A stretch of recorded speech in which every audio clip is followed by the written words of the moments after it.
Assalamualaikum warahmatullahi wabarakatuh. Perkenalkan, nama saya Estu Ekowati, NPM 2051030196. Saya dari kelas Akuntansi Syariah kelas B. Di sini saya akan mereview jurnal sebagai bentuk penugasan UAS mata kuliah Fikih Muamalah dengan dosen pengampu Ibu Diah Mukminatul HM SY.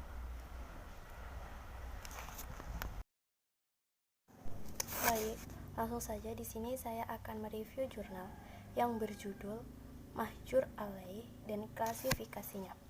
Jurnal ini ditulis oleh Muhammad Nur Muzaki. Jurnal ini diterbitkan pada tahun 2018. Tanggal mereview 13 Januari 2022. Yang selanjutnya adalah latar belakang.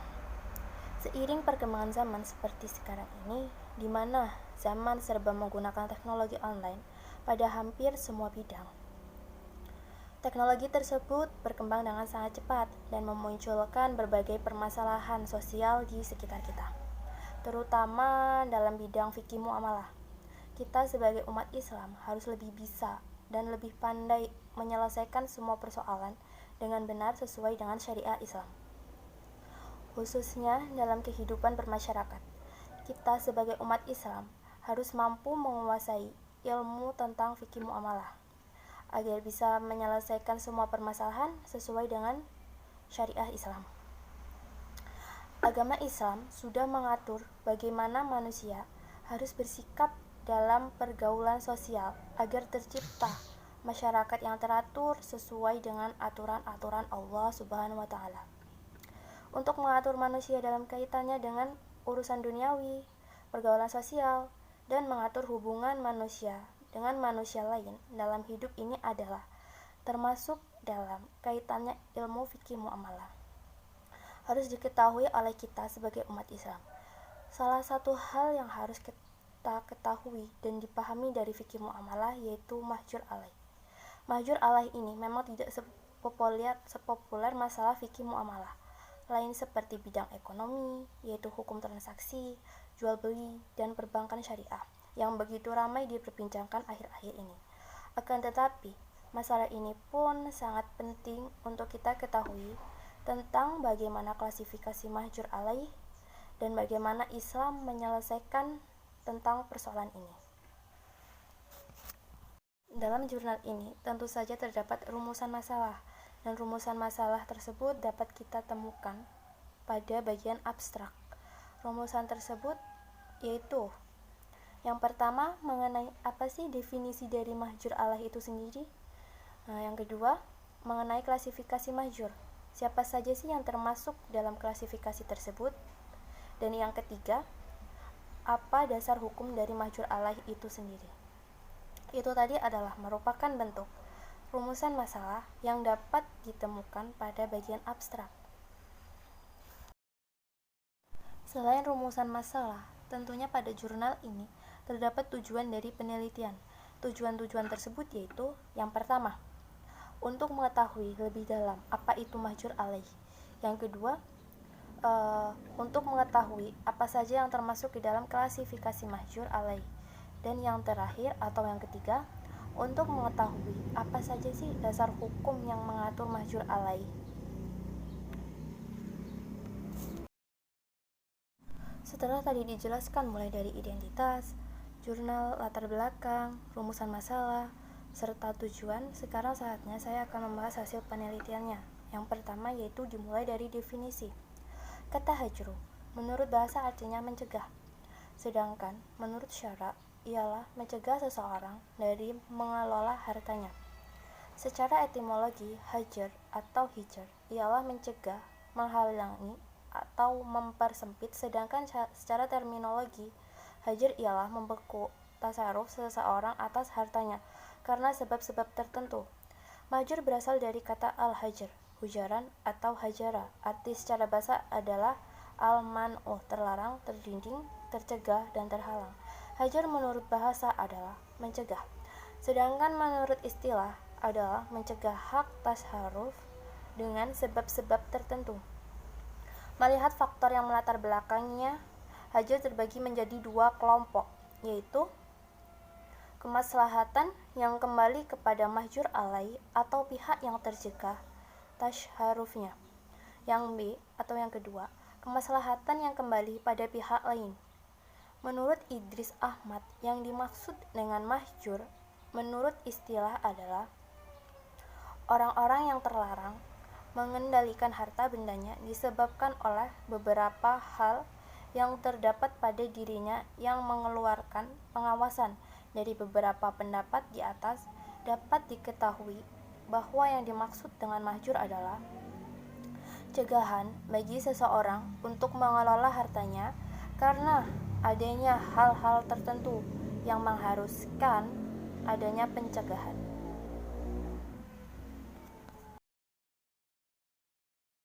Setelah tadi dijelaskan mulai dari identitas, jurnal, latar belakang, rumusan masalah, serta tujuan, sekarang saatnya saya akan membahas hasil penelitiannya. Yang pertama yaitu dimulai dari definisi. Kata hajru, menurut bahasa artinya mencegah. Sedangkan menurut syara, ialah mencegah seseorang dari mengelola hartanya. Secara etimologi, hajar atau hijar ialah mencegah, menghalangi, atau mempersempit, sedangkan secara terminologi, hajar ialah membeku tasarruf seseorang atas hartanya karena sebab-sebab tertentu. Mahjur berasal dari kata al-hajar, hujaran atau hajara. Arti secara bahasa adalah al-man'u, terlarang, terdinding, tercegah, dan terhalang. Hajar menurut bahasa adalah mencegah. Sedangkan menurut istilah adalah mencegah hak tasarruf dengan sebab-sebab tertentu. Melihat faktor yang melatar belakangnya, hajar terbagi menjadi dua kelompok, yaitu kemaslahatan yang kembali kepada mahjur alai atau pihak yang tercegah tasharufnya. Yang B atau yang kedua, kemaslahatan yang kembali pada pihak lain. Menurut Idris Ahmad, yang dimaksud dengan mahjur menurut istilah adalah orang-orang yang terlarang mengendalikan harta bendanya disebabkan oleh beberapa hal yang terdapat pada dirinya yang mengeluarkan pengawasan. Dari beberapa pendapat di atas dapat diketahui bahwa yang dimaksud dengan mahjur adalah cegahan bagi seseorang untuk mengelola hartanya karena adanya hal-hal tertentu yang mengharuskan adanya pencegahan. Yang selanjutnya yaitu klasifikasi. Secara hukum terdapat 9 orang yang termasuk dalam klasifikasi mahjur alai. Orang-orang tersebut diantaranya yang pertama adalah sabi. Sabi yaitu anak kecil yang belum balik. Terdapat dua faktor penyebab anak kecil dibekukan tasyarufnya. Yang pertama, maslub al-ibarah. Maslub al-ibarah ialah orang yang perkataannya tidak diakui secara syar'i. Yang kedua, maslub al-wilayah. Maslub al-wilayah ialah orang yang otoritas atau kewenangan dalam melakukan tindakan-tindakan tertentu tidak diakui oleh syar'i. Sabi akan terbebas dari status mahjur alai dengan memasuki usia baligh dalam kondisi rusidu atau memiliki kecakapan dalam aspek keagamaan dan tasyaruf harta. Yang kedua adalah majnun. Majnun atau orang gila ialah orang yang kehilangan kemampuan untuk membedakan atau tamyiz. Yang ketiga adalah safi. Safi adalah orang yang memasuki usia baligh dalam kondisi tidak rusidu. Istilah rusidu di sini sama dengan penjelasan rusidu dalam mahjur alai syabi. Yang keempat adalah muflis. Muflis ialah orang yang kekayaan hartanya tidak cukup untuk melunasi hutangnya. Dengan kata lain, jumlah hutang yang telah meningkat dan telah jatuh tempo lebih besar dari aset kekayaan yang dimiliki.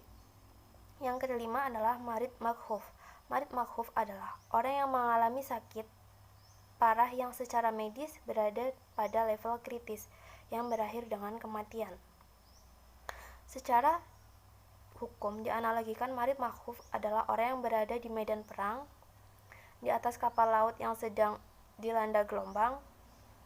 Yang selanjutnya adalah orang yang mengalami kesulitan melahirkan, ditawan atau disandra, divonis eksekusi, qisas atau rajam dan lain-lain. Yang keenam adalah budak.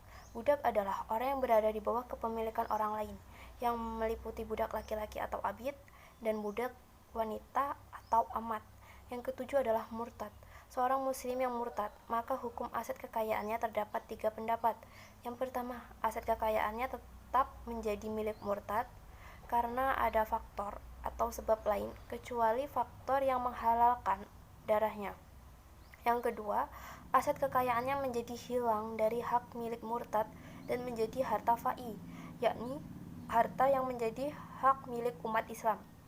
Yang selanjutnya, aset kekayaan tidak ditangguhkan apabila kembali memeluk Islam, maka kembalikan, dan apabila mati dalam keadaan murtad, maka menjadi harta fai. Yang keenam, rahin. Rahin adalah orang yang menggadaikan barang sebagai jaminan atas hutangnya. Yang ketujuh, wanita bersuami. Seorang wanita yang mempunyai suami berada di bawah pengawasan suaminya, baik dirinya sendiri, anak-anaknya, maupun harta bendanya.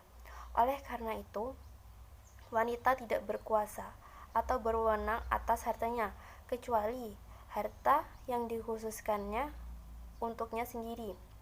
Orang-orang yang telah disebutkan di atas yang dikenakan status hukum di bawah pengampunan, maka dapat juga dikenakan hukum di bawah pengampunan atau cekal bagi orang-orang yang mengganggu dan merugikan umat. Di antaranya, yang pertama, tabib yang tidak memenuhi rujukan baku dalam memberikan obat dan diagnosis yang keliru terhadap pasien. Yang kedua, mufti yang sering mengeluarkan fatwa yang menyesatkan dan membingungkan umat. Yang ketiga, arsitek bangunan yang sering meleset dalam membuat perancangan dan perhitungan. Yang keempat, para amir atau penjabat yang menyalahgunakan jabatan untuk kepentingan pribadi dan merugikan umat. Landasan hukum atau dasar hukum diwajibkannya mahjur alaih antara lain firman Allah yang pertama terdapat pada surah An-Nisa ayat 5, yang artinya, dan janganlah kamu serahkan kepada orang-orang yang belum sempurna akalnya harta atau mereka yang ada dalam kekuasaanmu yang dijadikan Allah sebagai pokok kehidupan. Yang kedua, terdapat pada surah An-Nisa ayat 6 yang artinya, dan ujilah anak yatim itu sampai mereka cukup umur untuk kawin. Kemudian jika menurut pendapatmu mereka telah cerdas atau pandai memelihara harta, maka serahkanlah kepada mereka harta-hartanya.